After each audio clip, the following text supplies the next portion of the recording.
Hello बच्चों, very good afternoon. I hope आप सब बेटा बहुत अच्छे होगे। बेटा आज हम अपना नया टॉपिक स्टार्ट करने जा रहे हैं। जो टॉपिक हमने देखो लास्ट क्लास में बेटा क्या नाम है, हमने यूटिलिटी समझ लिया था। कार्डिनल यूटिलिटी, ऑर्डिनल यूटिलिटी की नंबर से मेजर कर सकते हैं नहीं कर सकते। फिर हमने टोटल भी समझ लिया बेटा, मार्जिनल भी समझ लिया, यानी यूटिलिटी का कॉन्सेप्ट हमारा पूरा हो चुका था। यूटिलिटी के बारे में हमने बात कर ली थी। आज बेटा हम आगे बढ़ते हैं और नेक्स्ट कॉन्सेप्ट की बात करते हैं। नेक्स्ट कॉन्सेप्ट है बेटा आपका कंज्यूमर इक्विलिब्रियम। देखो, इक्विलिब्रियम का मतलब होता है किसी भी चीज की बेस्ट सिचुएशन। किसी भी चीज की क्या बच्चे? Best situation. तो इक्विलिब्रियम का मतलब क्या है? किसी भी चीज की जो बेस्ट सिचुएशन है उसे इक्विलिब्रियम कहते हैं। तो कंज्यूमर इक्विलिब्रियम क्या है? देखो, कंज्यूमर मार्केट में पैसे खर्च करता है और सामान, गुड्स एंड सर्विसेज को यूज करता है। ये बात आप सबको पता है कि भाई हर एक पर्सन की नीड होती है, वांट होती है, वो उसके ऊपर पैसे खर्च करता है और अपनी जरूरतों को सेटिस्फाई करता है। लेकिन बेटा अगर कंज्यूमर जो पैसे खर्च करता है और उससे उसे मैक्सिमम सेटिस्फेक्शन मिले, सेटिस्फेक्शन को क्या बोलते हैं बेटा? हम यूटिलिटी बोलते हैं। तो अगर किसी को सेटिस्फेक्शन मैक्सिमम मिले, यानी यूटिलिटी मैक्सिमम मिले, मैक्सिमम का मतलब क्या? कोई भी कंज्यूमर है वो पैसे खर्च करता है, अगर वो पैसे खर्च कर रहा है बेटा और उसे उससे उस चीज को यूज करने से, उस सर्विस से, उस गुड्स से, उस सामान से मैक्सिमम लेवल ऑफ सेटिस्फेक्शन मिले, यानी मैक्सिमम यूटिलिटी मिले, सबसे ज्यादा मजा आए कि भाई उसे ये लगे जो पैसे मैंने खर्च करे उसके बदले जो मुझे सामान मिला वो बहुत ही अच्छा था या बहुत ही बढ़िया क्वालिटी का था, तो इसे बोलते हैं बेटा कंज्यूमर इक्विलिब्रियम। यानी कंज्यूमर इक्विलिब्रियम क्या होता है बच्चे?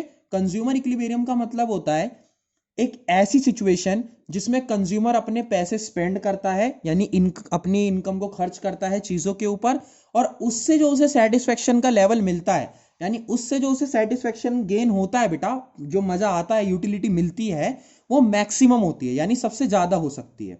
जो हो सकती है क्या? होती ही है। तो बेटा कंज्यूमर इक्विलिब्रियम क्या है? It refers to that point of consumption. Consumption का वो पॉइंट है बेटा वेयर द कंज्यूमर अटेन्स मतलब कंज्यूमर अटेन करता है, कंज्यूमर अचीव करता है the maximum level of satisfaction. उसे जो सेटिस्फैक्शन मिला है that is maximum level. Also consumer have no urge to change this situation. और अर्ज का मतलब होता है इच्छा। अब आप एक बात बताओ, अगर आपको किसी चीज से मैक्सिमम सेटिस्फेक्शन मिल रहा हो, यानी बहुत ज्यादा मजा आ रहा हो, तो क्या आप उस चीज का यूज करना बंद करोगे? बिल्कुल नहीं। आप तो यही चाहोगे ना कि यही सिचुएशन बनी रहे। तो कंज्यूमर इक्विलिब्रियम एक ऐसी सिचुएशन है जिसमें कंज्यूमर को मैक्सिमम लेवल ऑफ सेटिस्फेक्शन मिलता है और कंज्यूमर की कोई भी इच्छा किसी भी तरह की नहीं होती उसे बदलने की। आई होप आपको आ गया होगा। आगे बढ़ते हैं। नेक्स्ट कॉन्सेप्ट है बेटा law of diminishing marginal utility. Law of diminishing marginal utility, ये लॉ क्या कहता है? एक बात को समझना। आप देखना, जैसे आप हो, आप कोई भी एक पर्सन हो, आप कोई सामान यूज करते हो, जैसे आपने एक रोटी खाई, उसकी दो रोटी खाई, तीन रोटी खाई, तो धीरे धीरे क्या होता है? आपका सेटिस्फेक्शन कम होता चला जाता है, यानी आपको मजा आना कम हो जाता है, यानी लेवल ऑफ सेटिस्फेक्शन जो आपको मिल रहा था वो धीरे धीरे कम होता चला जाता है, आपको मजा आना कम हो जाता है। क्यों? क्योंकि हो सकता है पेट भरता चला जाता है या उस चीज में एक टाइम के बाद इंटरेस्ट ना आए। तो law of diminishing marginal utility क्या कहता है बेटा? जब हम किसी चीज को कॉन्टिन्यूस यूज करते हैं, यानी लगातार यूज करते रहते हैं बेटा, तो उससे मिलने वाला जो सेटिस्फेक्शन है, यानी उससे मिलने वाली जो यूटिलिटी है, वो धीरे धीरे कम होती चली जाती है। यानी यूटिलिटी कम होने का मतलब क्या? लेवल ऑफ सेटिस्फेक्शन बच्चे कम होता चला जाता है। आई होप आपको आ गया होगा। यानी कि देखो, law of diminishing marginal utility, when a consumer consumes, जब एक कंज्यूमर कंज्यूम करता है continuously, means more and more unit of good, किसी भी गुड की more and more unit, the level of satisfaction, जो सेटिस्फैक्शन का लेवल है, डिराइव्ड, जो उससे मिल रहा था, फ्रॉम दैट पर्टिकुलर गुड, उस पर्टिकुलर गुड से, इस गोज ऑन फॉलिंग, यानी वो कम होता चला जाता है। इसकी अजम्पशंस वगैरह क्या है उसकी हम नेक्स्ट क्लास में बात करेंगे, लेकिन आज मैं आपको कुछ ऐसी बातें बता दूं कि जहां पर ये लॉ लगता नहीं है, और ये बातें आधे टीचरों को भी नहीं पता होती और पेपर में भी कम आती है। लेकिन बेटा फॉर नॉलेज, हर चीज नंबर नहीं होती, फॉर नॉलेज मैं चाहता हूं कि ये चीज भी आपको आए। एक्सेप्शंस, एक्सेप्शन मतलब मैंने लिखा हुआ है not important from exam point of view, but yet for knowledge आपको ये आना चाहिए। बेटा कुछ कंडीशन ऐसी है जहां पर ये लॉ नहीं लगता। कैसे? माइजर्स, माइजर्स होते हैं बेटा कंजूस लोग। तो कंजूस लोगों का जैसे जैसे पैसा इकट्ठा होता चला जाता है बेटा, उनका सेटिस्फेक्शन कम नहीं होता, उनका सेटिस्फेक्शन बढ़ता है। यानी कंजूस लोग जो होते हैं वो जैसे जैसे पैसा इकट्ठा करते हैं तो उनका सेटिस्फेक्शन कम नहीं होता, उनका सेटिस्फेक्शन बढ़ता है। तो माइजर्स के केस में लॉ ऑफ डीएमयू काम नहीं करता।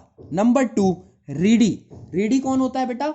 जो पर्सन बहुत पढ़ता है। तो जो पर्सन बहुत ज्यादा पढ़ता है उसे बुक्स, जितनी ज्यादा वो बुक्स पढ़ता चला जाता है बेटा, उतना ज्यादा उसे लेवल ऑफ सेटिस्फेक्शन मिलता चला जाता है। यानी जितना ज्यादा वो स्टडी करता जाएगा, the level of satisfaction will goes on increasing.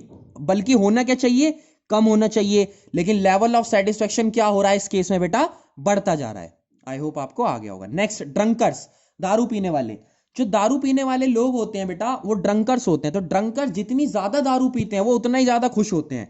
यानी उनका सेटिस्फेक्शन कम नहीं होता, उनका सेटिस्फेक्शन बढ़ता है। एक्सेप्शन का मतलब हमेशा ये होता है कि ऐसी कंडीशन जिनमें लॉ काम नहीं करता। लास्ट है बेटा हैबिचुअल। हैबिचुअल मतलब किसी को कोई आदत लगी हुई है, कोई उसको लत लगी हुई है बेटा, उसे हैबिचुअल कहते हैं। तो जब किसी को कोई लत लगी होती है तो उसे जब वो कॉन्टिन्यूसली करता रहता है तो उससे मिलने वाला सेटिस्फेक्शन उसका बढ़ता रहता है। तो बेटा अब तक हमने यूटिलिटी समझ ली, cardinal ordinal, total marginal, consumer equilibrium, law of DMU और एक्सेप्शन। बेटा यहां तक कंप्लीट कर लो और कोई डाउट हो तो you can ask on WhatsApp. Thank you so much.